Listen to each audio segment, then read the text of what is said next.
नमस्कार दोस्तों, मैं एसके सर आपका सेंटर ऑफ एजुकेशन के यूट्यूब चैनल पे स्वागत करता हूं। आज एक बार फिर हम लोग लेकर आए हैं बिहार एसएससी के लिए सेट और एसएससी जीडी का एग्ज़ाम है, तो उसके लिए भी ये बहुत ही इम्पोर्टेंट है। तो इसमें जो एग्ज़ाम में क्वेश्चन जो पूछा गया है, हम लोग जो टेस्ट लिए हैं 2 फरवरी का जो टेस्ट है उसका क्वेश्चन लेकर आए हैं।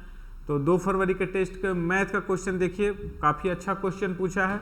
तो क्वेश्चन अच्छे क्वेश्चन का देखा जाए, है ना। मॉक टेस्ट कितने फरवरी, तो 2 फरवरी का मॉक टेस्ट है।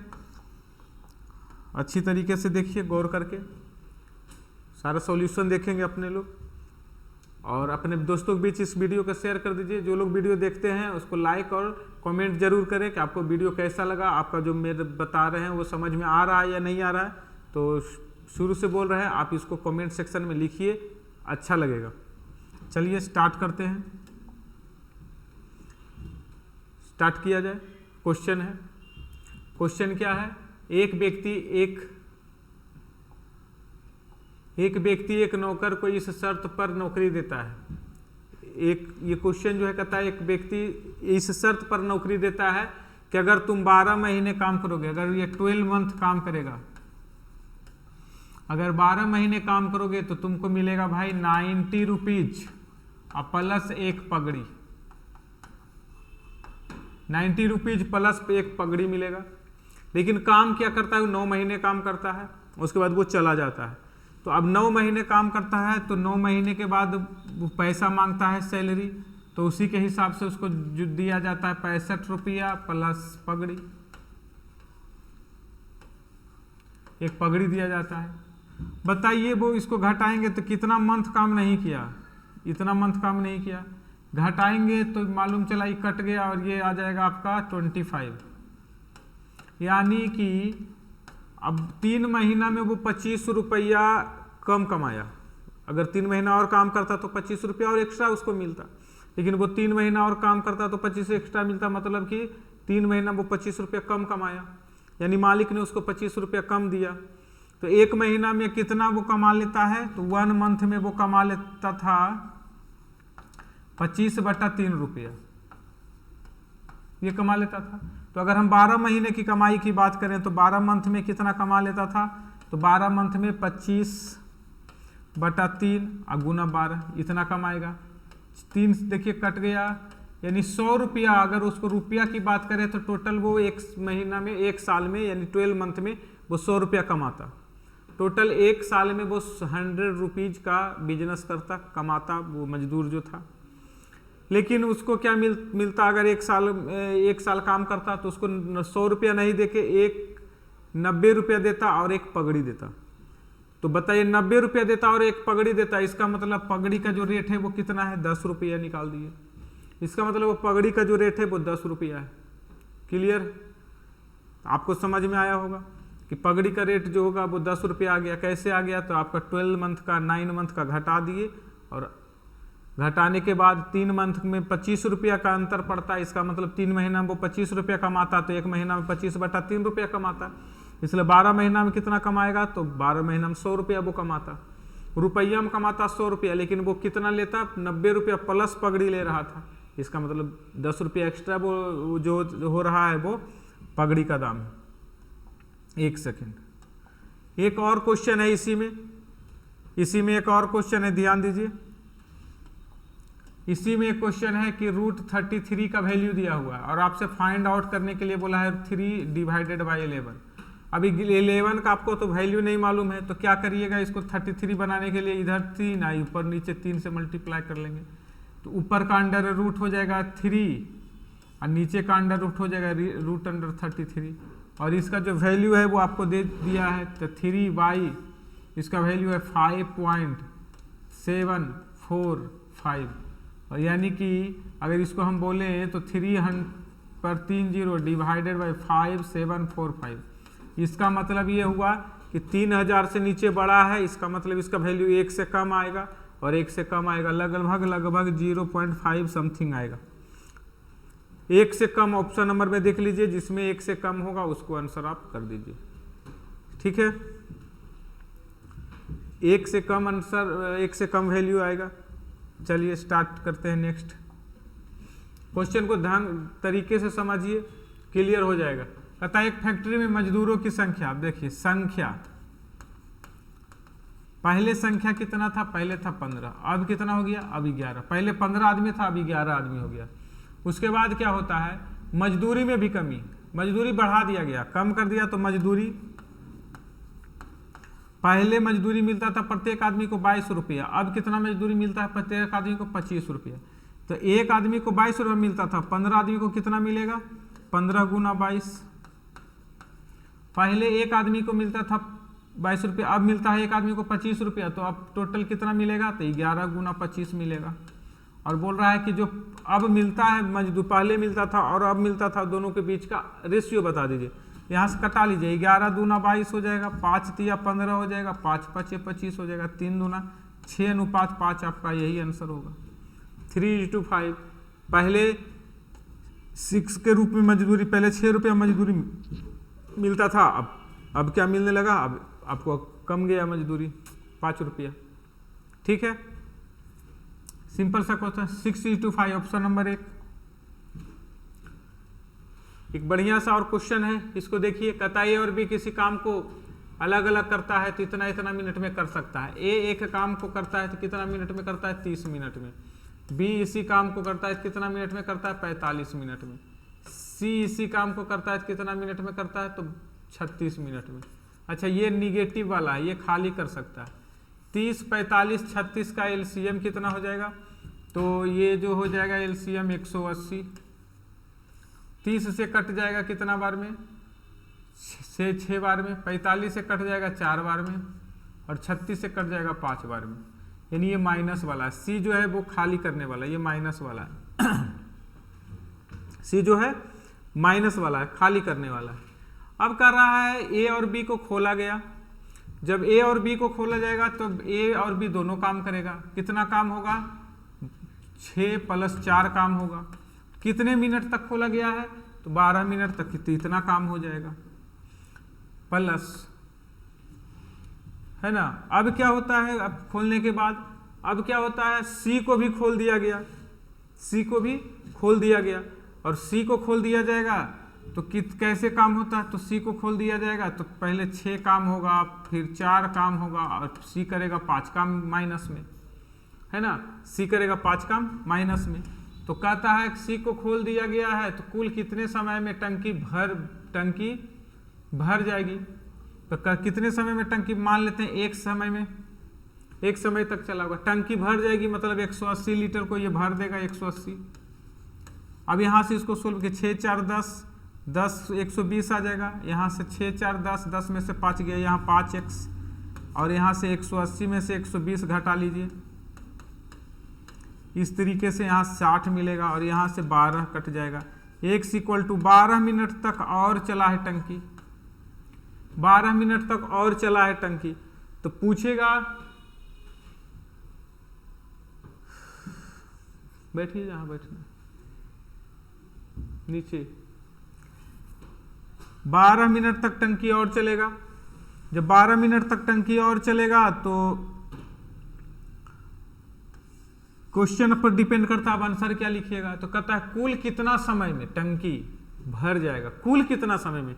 तो 12 मिनट पहले लग रहा है, 12 मिनट अब लग रहा है, तो कुल मिला के 24 मिनट लग रहा है।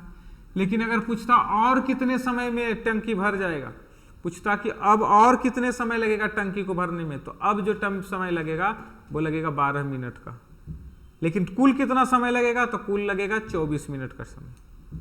ठीक है, क्यों, क्योंकि 12 मिनट पहले लग रहा था, पहले काम कर चुका है, और 12 मिनट और एक्स्ट्रा काम किया है, एक्स का जो मान निकाले।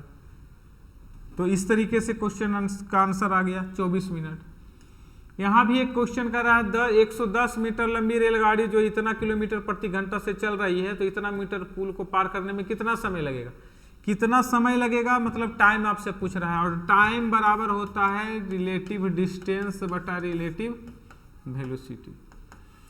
तो देखिए रिलेटिव डिस्टेंस, एक ट्रेन जो है एक पुल को पार कर रही है, तो दोनों का डिस्टेंस जोड़ दीजिए, तो एक ट्रेन का डिस्टेंस ये है और पुल का डिस्टेंस ये है।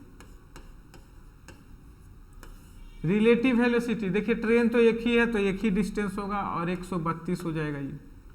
ये किलोमीटर है और ये मीटर है, चूंकि ये सेकेंड में दिया है तो इसको भी 5/18 से कर लीजिएगा। अब यहाँ से जो कट रहा है उसको कटा लीजिएगा, यहाँ से ऊपर चला जाएगा और ये आ जाएगा 275 गुना 18 डिवाइडेड बाई 132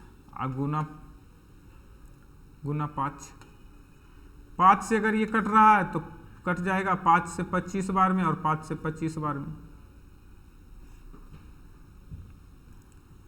यहाँ से ये कैंसिल होएगा, 11 का 11 दूना 22 है ना, और ये कैंसिल होगा, ये कटा लीजिएगा तो 11 × 5 = 55, ये कट जाएगा आपका 6 दूना 12 6 × 18 15/2 second.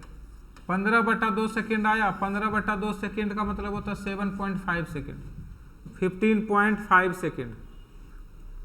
Total distance by total value, total relative distance by relative velocity करिएगा, ऐड करिएगा और उसको चेंज कीजिएगा और आपका आंसर मिल जाएगा।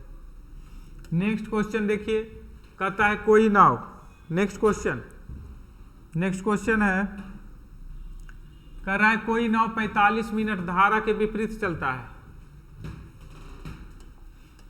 देखिएगा 45 मिनट लगता है इसको जाने में, धारा के विपरीत चलता है 5 किलोमीटर। विपरीत मतलब क्या हुआ, x - y के स्पीड से चल रहा है और 7.5 किलोमीटर जाता है धारा के साथ, यानी x + y के स्पीड से। अगला कंडीशन में कहता है 25 मिनट लगता है जी, जब ये 5 किलोमीटर जाता है धारा के साथ, 5 किलोमीटर जाता है धारा के साथ और 2.5 किलोमीटर जाता है धारा के विपरीत। विपरीत में 2.5 किलोमीटर जा सकता है x - y। अब यहाँ से दोनों में से जिसको कटाना है आप कटा सकते हैं। देखिए इसको अगर हम 2 से मल्टीप्लाई कर दें और तो ये कैंसिल हो जाएगा, ये 5 है, ये भी 5 हो जाएगा। यहाँ से इसको घटा लीजिएगा, 2 से मल्टीप्लाई करेंगे तो ये आ जाएगा 5, ये आ जाएगा 10, 10 में से घट जाएगा तो 2.5 डिवाइडेड बाई xy है ना, बराबर माइनस कर रहे हैं तो ये 25 दूना 50 में से 45 घट जाएगा तो 5 बचेगा। ठीक है, इस तरीके से ये कैंसिल होगा, 2 टाइम्स में ये कैंसिल हो जाएगा तो x + y का जो वैल्यू मिलेगा वो मिलेगा 1/2। x + y का जो वैल्यू मिला आपको कितना मिल गया, 1/2। अच्छा कुछ मिस्टेक भी हो रहा है लग रहा है, एक सेकेंड।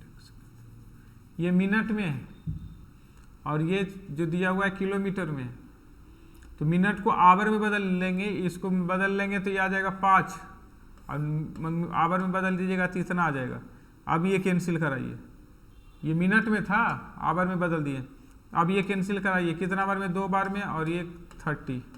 इस तरीके से x + y बराबर मिल गया 30, x + y बराबर 30। x + y का 30 वैल्यू पुट करेंगे, यहाँ पर कहीं भी पुट करेंगे, जैसे वहाँ यहाँ पर पुट करेंगे, यहाँ पर 30 तो आ जाएगा यहाँ से 2.5 बटा x - y और 30 पुट करेंगे तो 6 टाइम्स में कैंसिल हो जाएगा तो बराबर आ जाएगा 25/60 है ना, -1/6 और 60 लाने के लिए ऊपर में 10 यानी 15/60 आ जाएगा, यानी 15 चौका 60, 1/4 और 4 से इधर मल्टीप्लाई कर लीजिएगा तो x - y बराबर हो जाएगा 25 चौका 110। दो वैल्यू मिला, क्या मिला, x + y बराबर 30, x - y बराबर क्या मिल गया 10। अब देखिए कटा लीजिएगा तो x का जो मान आ जाएगा वो आ जाएगा 20 और y का जो मान आ जाएगा वो हो जाएगा 10, y का मान आ जाएगा 10। और यही आपसे पूछ रहा है तो बता दीजिए धारा के विपरीत 6 किलोमीटर जाना है। धारा के विपरीत अगर, हालांकि यही निकालना था, धारा के विपरीत 6 किलोमीटर जाना है तो मतलब जाइएगा 6 किलोमीटर विपरीत दिशा, मतलब x - y के स्पीड से, तो लग जाएगा इतना आवर। विपरीत जाइएगा तो x माइनस वाई, इतना आवर लगेगा। आवर को बदल दीजिएगा आप मिनट में तो इंटू 60, 0 से 0 कैंसिल हो गया, 36 मिनट लगेगा। कितना मिनट लगेगा? 36 मिनट। ऑप्शन नंबर कौन सा है? बी। कैलकुलेशन था थोड़ा सा क्वेश्चन में, लेकिन अगर क्वेश्चन को समझ के बनाएंगे तो क्वेश्चन आसानी से बन जाएगा। कैलकुलेशन तो थोड़ा रहेगा ही, तो यही था कैलकुलेशन। 2 इक्वेशन बना के कटवाना है और आंसर लिखना है। नहीं समझ में आएगा तो वीडियो को अच्छी तरह से स्लो करके ढंग से फिर से 1 नहीं 2 बार देख के बनाइए। चलिए एक और क्वेश्चन है इसी में। कथा पति और पत्नी, हस्बैंड और वाइफ का जो एज है 27 है, तो दोनों का एज हो जाएगा 27 इंटू 2, 27 दूना 54 हो जाएगा। लेकिन कहता है जब जन्म हुआ था बच्चा का तब इतना एज था, तो बच्चा का अभी जो वर्तमान में एज है हस्बैंड प्लस वाइफ और प्लस सन का जो एज है वो है 21 या 63, 63। मतलब कितना ज़्यादा एज हो गया? तो 9 ईयर ज़्यादा है एज। तो 9 साल जो एज है किसी एक बच्चे का बढ़ा है या तीनों पर्सन का बढ़ा है एज 9 साल, क्योंकि एवरेज की बात कर रहा है। तो तीनों आदमी का बढ़ा है एज, तो तीनों आदमी का सेम एज बढ़ेगा कि अलग अलग बढ़ेगा? तो तीनों को सेम बढ़ेगा, क्योंकि प्रत्येक आदमी का एज सेम ही बढ़ता है। तो इसका जो आंसर आ जाएगा 9 साल बढ़ रहा है, इसका मतलब जो हो जाएगा कि 3 साल 3 साल 3 साल, तीनों आदमी का 3-3 साल बढ़ा है। यानी तो छोटा बच्चा का एज कितना हो जाएगा? 3 साल का है। बच्चा जन्म लिया था उससे अभी तक का एज जो हो जाएगा वो 3 साल का, क्योंकि 3 साल तीनों में इंक्रीज किया है। चलिए आगे बढ़ते हैं।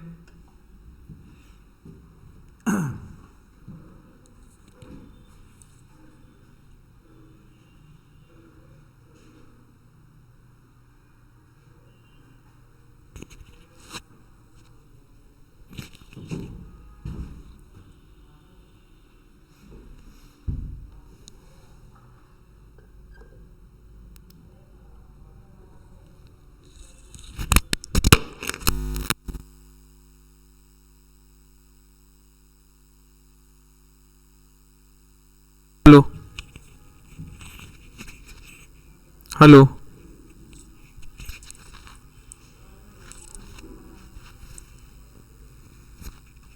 हेलो, आवाज आ रहा है सबको?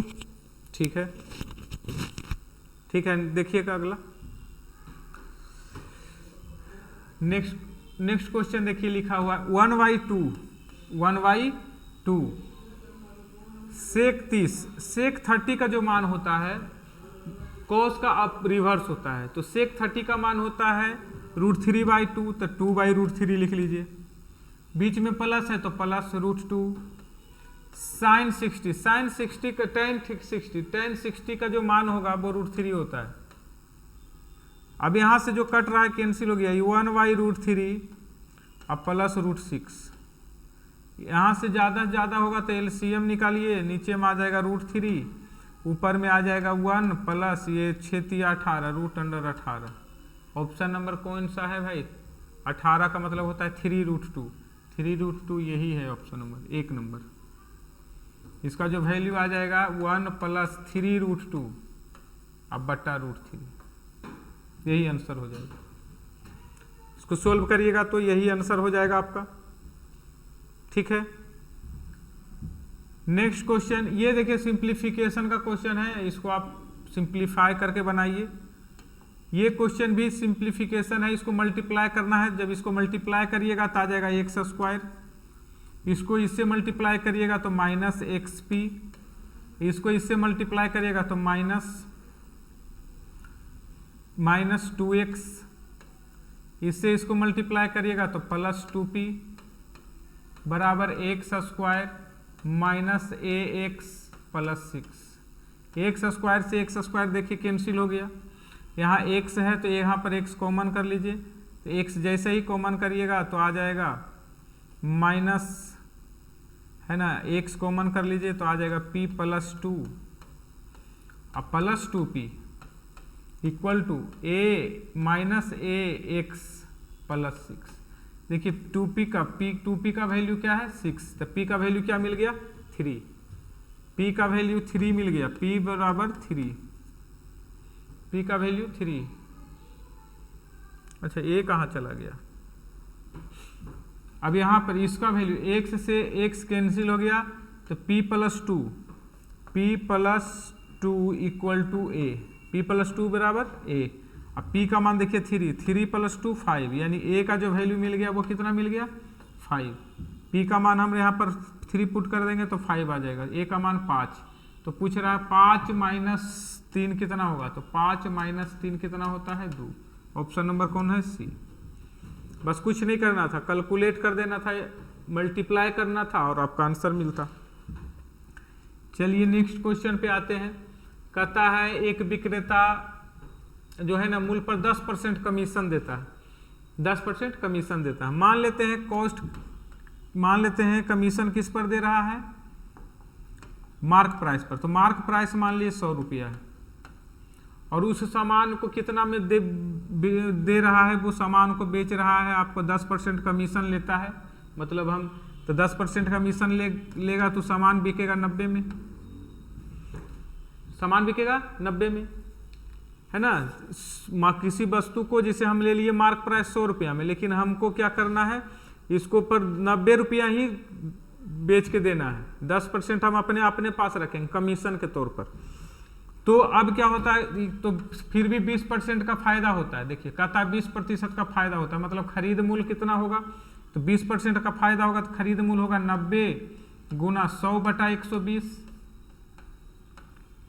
0 से 0 कैंसिल हो गया, ये आ जाएगा 3 और ये आ जाएगा 4 और ये आ जाएगा 25, यानी 75 रुपया खरीद मूल्य होगा।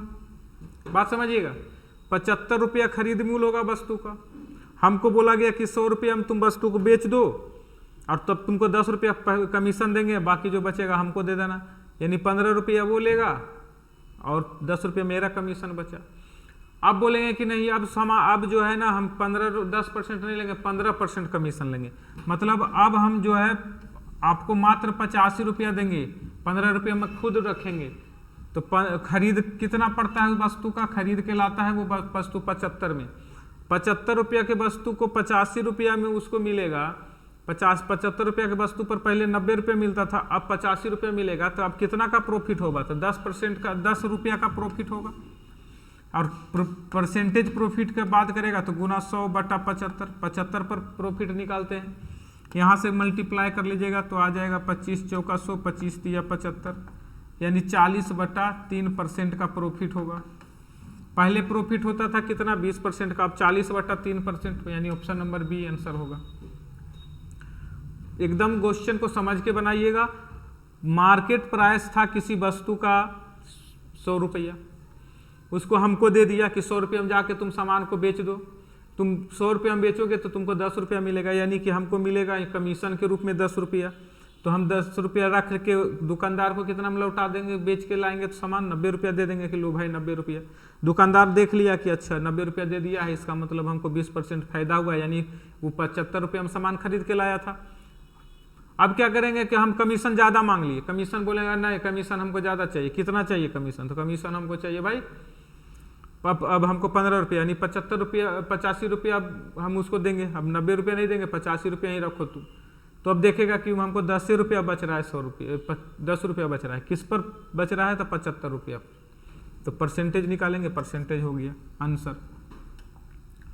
अगला क्वेश्चन देखिएगा, एक महीने तक चलने वाली एक वार्षिक बिक्री में एक दुकानदार अपनी चीजें 50% छूट पर बेचता है और उसी के अंतिम सप्ताह में 40% की अतिरिक्त छूट भी दिया जाता है।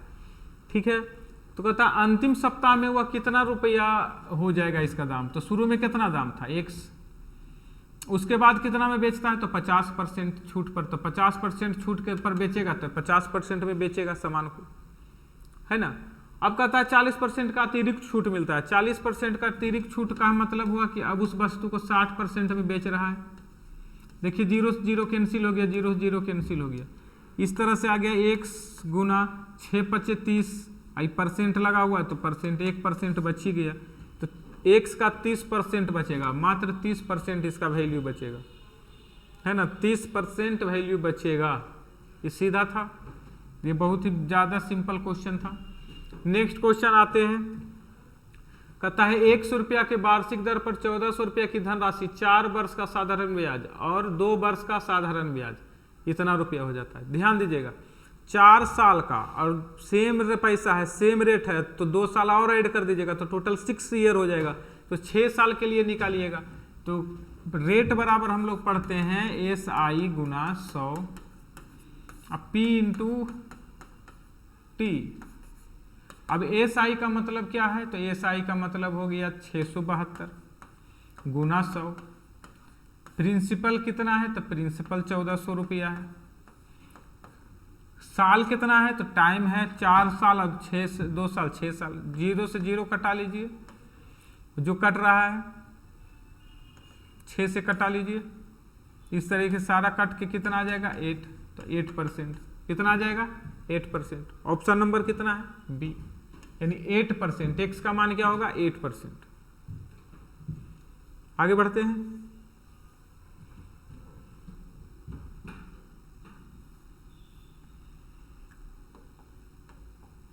क्वेश्चन में कोई खास दम है नहीं। क्वेश्चन कर रहा आशा और सुमन एक मिट्टी का घरौंदा बनाता है, एक 16 मीटर का, एक 9 मीटर का। देखिए ये 16 मीटर का है और ये 9 मीटर का है। आगे क्या बोल रहा है, इसके शीर्ष 25 का है, 25 की दूरी 25 का है। यहाँ से इसको ऐसे मिला दीजिएगा, ये 9 है, ये पूरा 16 है, तो ये कितना आ जाएगा 7। ये कितना है 25, 25 और 7 का घटाइएगा तो 24 मिल जाएगा। 25 का स्क्वायर माइनस 7 का स्क्वायर बराबर 24 का स्क्वायर, 24 मिल जाएगा। तो कहता है दोनों घरों के बीच की दूरी कितना होगा, तो दोनों घरों के बीच की दूरी 24 होगा, 24 सेंटीमीटर। 25 का स्क्वायर माइनस 7, 7 कहाँ से आया जी, पूरा 16, 16 में से इधर वाला 9 घट जाएगा तो 7 आएगा। आगे बढ़ते हैं।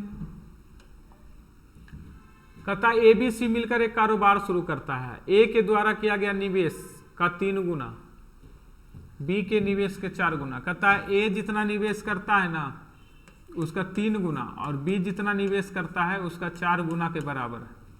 पहला कंडीशन ये लिखा है। दूसरा कहता है B की पूंजी C की पूंजी से 3 गुना है। अब यहाँ से अगर हम रेशियो की बात करें तो A और B, तो ये जो हो जाएगा इधर, ये जो रेशियो आ जाएगा A B का जो रेशियो आएगा वो आ जाएगा आपका 4:3। कितना आ जाएगा 4:3। A बटा B बराबर 4/3 आएगा। तो A इतना करता है और B इतना करता है। कहता है B की पूंजी C से दुगनी है। अब ध्यान दीजिएगा जरा सा, इसको दुगना करवाने के लिए इसको लिख देते हैं 8, इसको लिख देते हैं 6। तो अब C का पूंजी क्या होगा, तो B की पूंजी C से दुगनी है, मतलब C का पूंजी 3 होगा, तब ना B का पूंजी दुगना होगा। C का पूंजी 3 तो B का पूंजी दुगना। तो लाभ में प्रत्येक का हिस्सा का अनुपात, लाभ में प्रत्येक का हिस्सा 8:6:3 का होगा, 8:6:3। ऑप्शन नंबर डी, लाभ में प्रत्येक का हिस्सा इसी में हो, रेशियो में हो, 8:6:3 का रेशियो होगा। सिंपल सा था, सिर्फ कैलकुलेट ठीक से कर दिए, आंसर आ गया। एक व्यक्ति गैर सरकारी संस्थान में कुछ 5% साधारण ब्याज की दर से उधार लिया। हम क्या किए, क्वेश्चन ध्यान ढंग से समझिएगा तो क्लियर हो जाएगा। हम क्या किए, मैं जो किया 5% की दर से किसी से उधार लिया। जैसे किसी से उधार लेंगे तो जैसे 200 रुपया है मेरे पास, हम उधार लिए कितना 2x रुपया उधार लिए, 2x रुपया उधार लिए। 5% के रेट से उधार लेंगे तो हमको टैक्स देना पड़ेगा, हमको देना पड़ेगा। तो कितना दिन के लिए लिए, 4 साल के लिए। तो 4 साल के लिए लेंगे उधार तो हमको कितना इंटरेस्ट देना पड़ेगा, तो 4 साल के 5 चौका 20% इंटरेस्ट देना पड़ेगा। क्योंकि अब 100 में 20% तो 200 में कितना देना पड़ेगा जी, तो 200 में 40 देना पड़ेगा, 40x इंटरेस्ट देना पड़ेगा। कह रहा है 4 साल में हमको 5% के रेट से अगर 100 रुपया होता तो 20 रुपया देना पड़ता, लेकिन 200 रुपया है तो हमको 40 रुपया इंटरेस्ट के तौर पर देना होगा, 40 देना होगा इंटरेस्ट के तौर पर, है ना। हम लिए हैं, अब हम भी उस पैसे को कहीं पर शिफ्ट कर देते हैं। और किस रेशियो से, 10% के चक्रवृद्धि ब्याज से। और कितना पैसा को, पूरा पैसा को नहीं, 100x को, आधा पैसा को। आधा पैसा को क्या किया जाए, उसके आधा 50% को 10% के चक्रवृद्धि ब्याज पर दे दिया जाए। तो अब दे देंगे तो 10% के चक्रवृद्धि ब्याज पर तो 2 साल का जो है CI होता है वो 21% होता है, ठीक है। और आपका 4 साल का 4 ईयर्स का जो CI होता है 10% के रेट से वो होता है 46.41%। 46.41%। वो कैसे निकलता है वो निकाल लीजिएगा, 21 + 21 i ये ऐसे निकालिएगा 21 + 21 + 21 गुना 21/100, इस तरीके से निकालिएगा तो आ जाएगा 46.41%। इसका मतलब हुआ कि 100x के सामान पर हमको जो इंटरेस्ट लगेगा अब वो कितना लगेगा 46.41x, इतना इंटरेस्ट हमको लगेगा, है ना। इतना हमको लगेगा और हम जो दूसरा को उधार दिए हम उससे इतना वसूल करेंगे, 46.41 उससे वसूल करेंगे तो हमको फायदा कितना का होगा, तो हमको फायदा होगा 6.41x का, 6.41x का, 6.41x का फायदा होगा कि नहीं। इतना हमको लौटाना है और हम इतना फायदा कमा रहे हैं तो हमको प्रॉफिट कितना होगा, इसमें से इसको घटाएंगे तो इतना का फायदा होगा। और यही फायदा आपका दिया हुआ है 6.41x इक्वल टू दिया हुआ है 3205। और आपसे पूछ रहा है धनराशि, तो x इक्वल टू कितना हो जाएगा, इतना डिवाइड बाय 6.41। इसलिए आपसे जो धनराशि था मेरा कितना था 200x, तो गुना 200 और इसको सोल्व करेंगे आंसर आ जाएगा। ये देखिए कट जाएगा, ये कट जाएगा आपका कितना बार में, 5 बार में, यानी 5 पर 00, 5 दूना 10, 10 पर 4 0, यही आंसर होगा। और 10 पर 4 0 कहाँ है जी, बी नंबर ऑप्शन। बहुत अच्छा क्वेश्चन था ये, इसको समझना था। क्वेश्चन कॉन्सेप्ट रहने के बावजूद नहीं बनता तो क्वेश्चन बहुत बेहतरीन था। पूरा पैसा लिया, पूरा पैसा हम लिए, लेकिन हम पूरा पैसा को इंटरेस्ट पर नहीं लगाए, आधा पैसा को ही इंटरेस्ट पर लगाए, ठीक है ना, दुगना रेट पर लगा दिए, CI के रेट से लगा दिए। क्लियर। चलिए, एक कारखाने में, ये तो क्वेश्चन हो चुका है, 5-6 आ गया। कहता है 4 क्रमिक संख्याओं का लघुत्तम समावर्तक 60 है, पहली 2 संख्याओं का योग।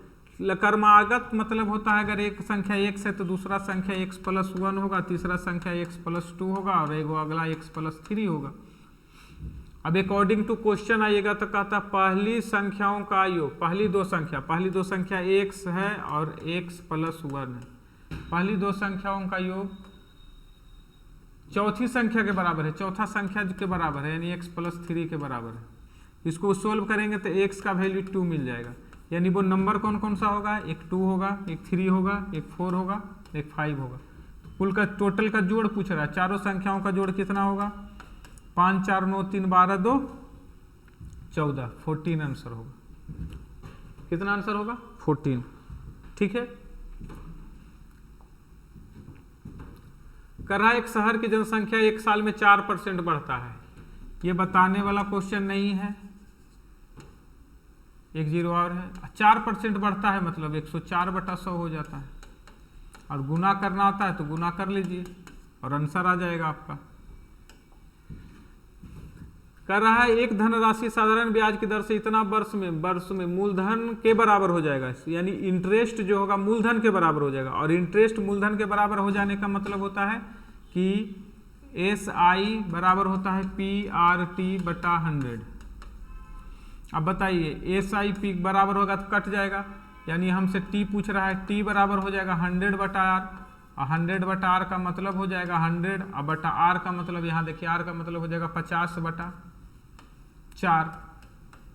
50/4 कट जाएगा 2 बार में, 4 दूना 8, 8 वर्ष, 8 वर्ष। सिंपल रिवर्स हो जाएगा सीधे, टाइम बराबर 100/R। ठीक है। चलिए 1-2 क्वेश्चन और है, इसको जल्दी से क्लियर करते हैं। 99 नंबर क्वेश्चन बहुत ही अच्छा क्वेश्चन है। कहता है A और B एक काम को 18 दिन में कर सकता है। A + B किसी काम को कर रहा है, कितना दिन में कर रहा है जी, 18 दिन में। उसके बाद बी प्लस सी उसी काम को कितना दिन में कर रहा है, 30 दिन में। 18 और 30 का एलसीएम कितना होता है, 90। 18 25 90, 30 3 90, मतलब ये दोनों मिलकर करेगा 5 काम और ये दोनों मिलकर करेगा 3 काम। ये टोटल काम हो गया, ये काम हो गया और ये टोटल वर्क हो गया, ये टोटल काम हो गया। अब देखिए अगर हम इसको घटा दें, इसको अगर हम माइनस कर दें तो हम कहेंगे कि a माइनस बी मिलके कितना काम करेगा, तो a माइनस बी मिलके जो काम करेगा वो 5 माइनस 3 2 काम करेगा। a माइनस बी मिलके कितना काम करेगा, 2 काम करेगा। एक और स्टेटमेंट लिखा है, c की तुलना में a दुगुना कार्यकुशल है, मतलब a का जो कैपेसिटी है वो c से दुगना है कैपेसिटी। a का जो कैपेसिटी है c से दुगना है, दुगना कैपेसिटी है। मान लेते हैं x लगा देते हैं, ये 2x काम करता होगा और ये x काम करता होगा,